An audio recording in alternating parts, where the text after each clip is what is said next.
বছৰ প্ৰথমটো বানত বিধ্বস্ত হ'ল কাজিৰঙাৰ দাঁতিকাষৰীয়া গাঁওসমূহ। বৰবিল মিচিংগাঁৱৰ বহু পৰিয়ালে এতিয়াও ৰাষ্ট্ৰীয় পথৰ কাষত আশ্ৰয় লৈ থাকিবলগীয়া হৈছে। প্ৰলয়ংকাৰী বানে তছনছ কৰি গ'ল গাঁওখনৰ ৭ শতাধিক পৰিয়ালক। ঘৰদুৱাৰ ধ্বংসস্তূপত পৰিণত হোৱাৰ লগতে বানত উটি গ'ল পশুধন। বহু পৰিয়ালে বানৰ কবলৰ পৰা ৰক্ষা কৰিব নোৱাৰিলে গুৰুত্বপূৰ্ণ সা সামগ্ৰী কেইপতো। ভঁৰালসমূহ বানত বুৰ যোৱাৰ ফলত ধ্বংসস্তূপৰ মাজতেই গজালি মেলিছে ধানে। আৰু এই সন্দৰ্ভত মনোজ প্ৰতিম শইকীয়াৰ এক প্ৰতিবেদন আগবঢ়াইছো। আমি কাজিৰঙাৰ অত্যন্ত এটা দ অঞ্চল বৰবিল মিচিংগাঁৱত উপস্থিত আছোঁ আৰু এই গাঁওখনলৈ যিসকল লোক সেই লোকসকল বৰ্তমানো ইয়ালৈ আহিব পৰা নাই, কিন্তু আমি এই মুহূৰ্তত এটা দৃশ্য এইখিনি মুহূৰ্তত দেখুৱাবলৈ চেষ্টা কৰিছোঁ।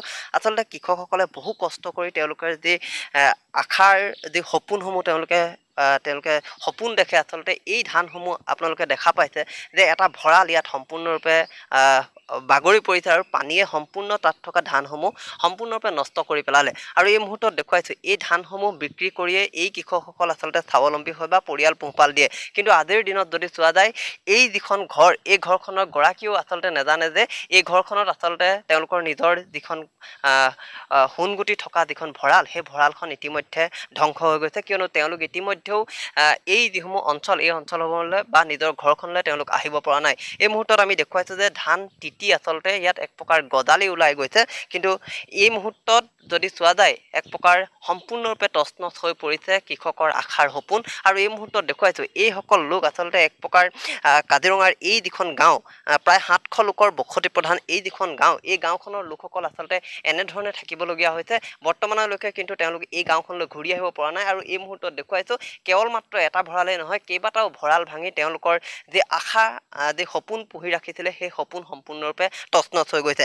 মই আপোনাৰ ওচৰলৈ আহিছোঁ, দেখা পোৱা গৈছে আচলতে এক প্ৰকাৰ কৰুণ দৃশ্য বুলিয়ে ক'ব লাগিব। কিয়নো এই যিসমূহ ধান বা এই তেওঁলোকে আশাৰে গোটাই থোৱা সোণগুটিসমূহ বিক্ৰী কৰি তেওঁলোকে পৰিয়াল পোহপাল দিয়ে, ল'ৰা ছোৱালীক বিদ্যালয়লৈ যাবৰ বাবে তেওঁলোকে আগবঢ়ায়। আজিৰ দিনটোত কি দেখা পাইছে, যিহেতু সম্পূৰ্ণৰূপে তছনছ হৈ গৈছে কেইবাটাও ভঁৰাল। নিশ্চয়কৈ আচলতে এই কাজিৰঙাৰ 2 নং শিলডুবি এই ভূঞা গাঁওখনৰ কেইবাটাও ভঁৰাল ভাগিছে আৰু একেৰাহে কেইবাটাও ঘৰ আৰু ভঁৰাল ভাগিছে। কিছুমান আপোনাৰ অলপ ক্ষতি হৈছে বেৰচাইবিলাক, আৰু কিছুমান সম্পূৰ্ণৰূপে ভাগি পেলাই সৰি পৰি আছে।